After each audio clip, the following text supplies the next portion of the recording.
So my name is Mrinalini. I am a rheumatology and internal medicine fellow working in London in the UK, and I'm delighted to be reporting for Rheum Now from ACR 2025 here in Chicago.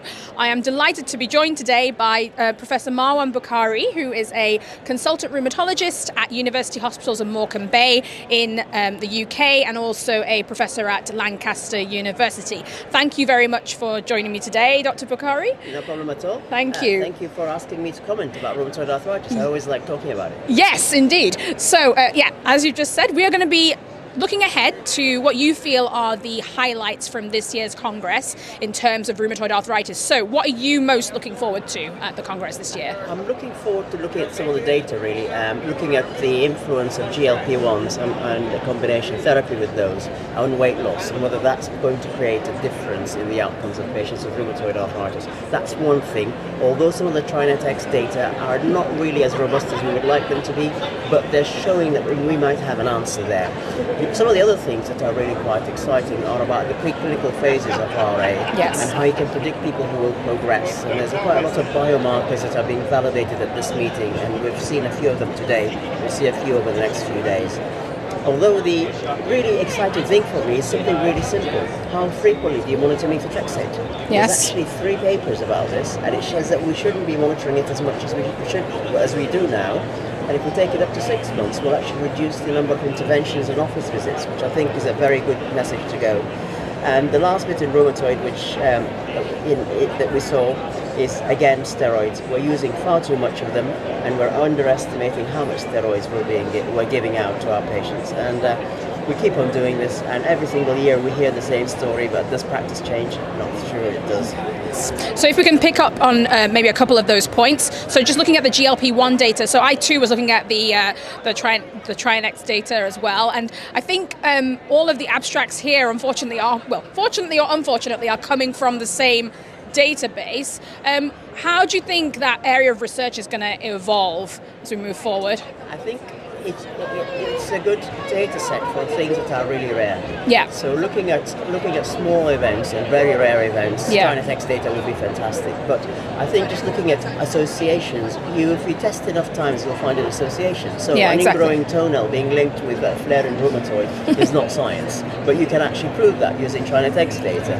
Yeah. And that's not really what it's for. What it's for is for really rare events to collect really large data and get some meaningful information to maybe inform clinical trials. Yes. But now all we're seeing is lots of hypotheses generating.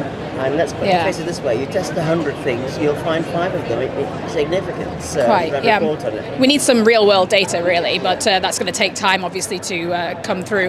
And then going to the methotrexate monitoring, there's also some really good abstracts on the final day, I think, on microbiome, and using that to sort of detect who's going to respond to methotrexate or not, which would be a good thing to do, perhaps. So do you have any comments on that? That's a really interesting abstract, because what they're actually giving microfiber, and they're also giving methotrexate at the same time. And the idea is that your mucosal surface is where it is. I mean, there's another one about the mucosal surfaces, which includes sputum CCP levels. Yes. Which has just been redone again. And again, they're very, very interesting in that we now understand that a lot of our immune systems all have a link with mucosal surfaces, lining up your lung, lining up your gut. Yes. So I think we'll be lying more in bed with the gastroenterologist. Looking at microbiomes a hell of a lot going forward. Yes. And then just, I think the final topic, if we look at pre-RA, so obviously this has been a really hot topic for the past couple of congresses, what with all of the stuff coming out of London with Apipra, now Alto, and then we've got the Stop RA data of last year as well. So what are you most looking forward to specifically in the pre-RA field? I think the pre-RA field, I think the important things is to look at using AI to actually help you to see who's going to progress, and use a combination of approaches to look at it. I'm sure we haven't seen Arthur and Diana at this meeting in the automatic ultrasound system.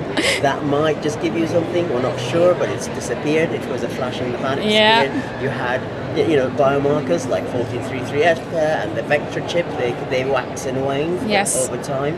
So we're not sure that we've got the right biomarker that tells you who's going to progress from clinically suspect arthralgia into developing rheumatoid, and that's really the important thing that we need to know. But lots of hypotheses, but still some answers to be had in RA. Perfect. Right. Well, thank you very much for sharing your insights. We have done a whistle-stop tour on what you can look out for in the rheumatoid arthritis world here at the Congress. So we hope that you managed to catch some of those sessions. If you'd like to know more about what's going on here at ACR 2025, do keep watching the Room Now coverage, and I'll see you again on the next video. Thank you.